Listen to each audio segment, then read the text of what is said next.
Welcome back to my channel, guys. It's time for another retro anime review.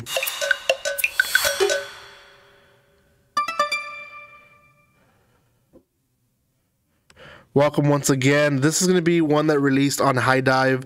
It is called Kids on the Slope. There is 12 episodes out, I believe. Yeah, 12 episodes out. It's not too old of a series, but it is more than 12 years of a release. So it did release in the spring of 2012, and it is definitely one that I really enjoyed. Now, genre wise, it is slice of life, coming of age, romance, and music, which coming of age and romance are in my secondary likable genres, but music is in my first group of genres that I like. So definitely enjoyed that this series, and I really enjoyed the ending, to be honest, because they did something which I'll talk about it in this video that I think other animes just don't do too often. Now, before anything else, if you haven't done so, do subscribe to my channel. If you want to know about more older anime, I do have a series that I'm doing retro anime reviews and first impressions. I also do current stuff, but I like to watch some of the older stuff that either I missed, put it on a back burner, or just never have heard of it, but I just picked it up because someone told me about it, or I just found it on one of these websites that I watch anime on. So the story itself follows three characters. We have Kaoru Nishimi, and Kaoru Nishimi, he's a high school student from a very wealthy family, and he's used to moving back and forth, and he ends up in this school where he meets two people, Sentaro Kawabuchi. Sentaro is kind of a he's kind of like the bully of the school, but not really. Like, he's a good kid. He's just misunderstood. And then Ritsuko, his childhood friend, classmate of both of them. Yeah.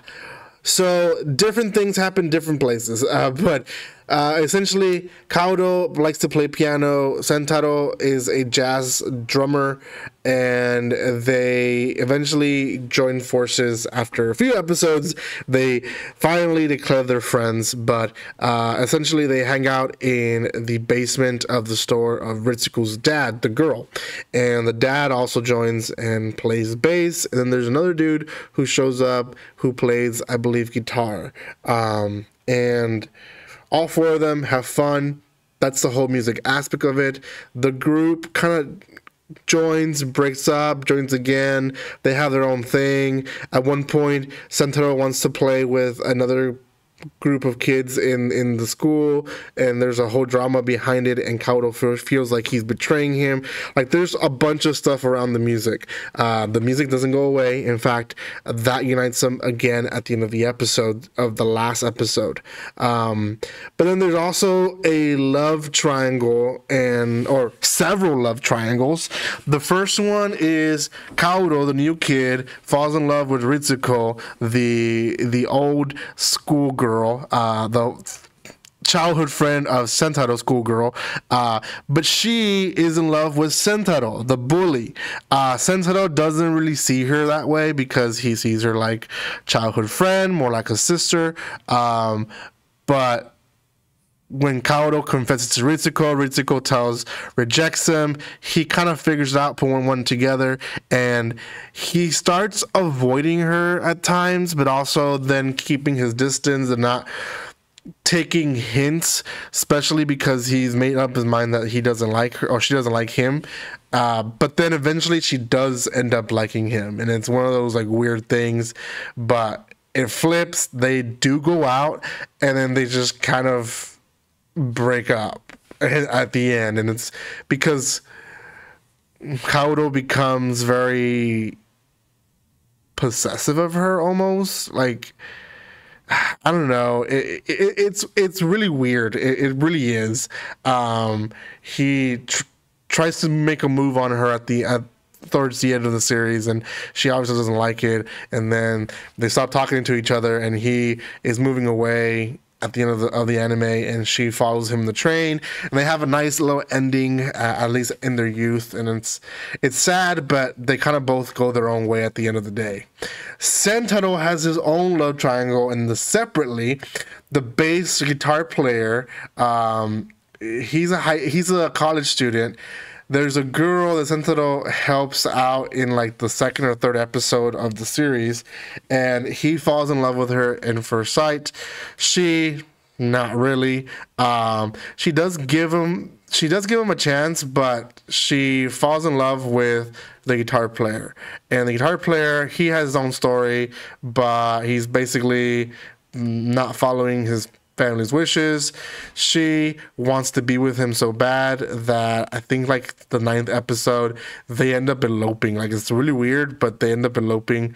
And yeah, it's this interesting weird thing. So the romance is there. Now when it comes to the coming of age part, there's a lot of drama behind that. Like, there's a lot of fights and a lot of insecurities of Kaoru and a lot of insecurities of Ritsuko.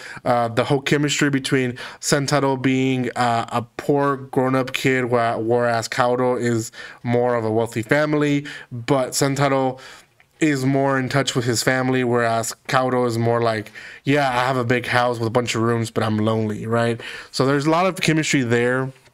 What I like about the series itself is that the last episode is a time jump. Everyone is like in their perspective things, and it's just kind of like it. I had that moment a few months ago with some friends that everyone went their own way, right? It gets to a point where at the end of college, at the end of high school, at the end of, long parts of your life, seasons of your life, you just kind of, everyone goes their own way. And they had this moment where they all meet up and they find Sentaro. Sentaro goes missing at some point and never returns. And they find him, he becomes a priest. Kaoru finds him first, and then Ritsuko finds both of them, and they have this kind of reuniting of them being friends again, and the awkwardness is gone, and it's all fun and games, I guess. So that's the ending of it. I really, really enjoyed it because it kind of concludes that they all had successful lives, but also still have that childhood likeness to them even in their old age. So the series itself has 10 volumes of a manga, which I'm very interested in reading it. But other than that, it also has a live action film which released 6 years ago, and I'm interested in watching that as well. Now, one thing that I haven't really mentioned in this channel is that I am doing more live action series. I did start with the One Piece one, but personally, I just been wanting to watch more live action movies, but also series. And this one has a live action film, a movie, 120 minutes, so 2-hour movie. I'm interested to watch it to see how they portray it in a live action. It is a pretty good drama, so I would say it would probably be better as a drama. Studio that was behind this is MAPPA, so if you know MAPPA, they do good stuff. So I'm very, very, very, very, very, very surprised that I've never heard of this series, to be honest, but it's really good. The jazz music was really, really good as well, so I really appreciate that as well. So out of 10, I'm gonna give this one 8.5. I think this one is one that should be in your have to, especially if you're into all these genres. Personally, I would go check it out. It is on hidive, both subbed and dubbed, so go check it out. Just 12 episodes, you'll be done pretty quickly. So yeah, thank you guys so much for watching this. If you haven't done so by now, make sure you subscribe to my channel. Give some love by commenting, liking, and sharing, and I will see you guys next time. Like always, don't be strangers. See you guys.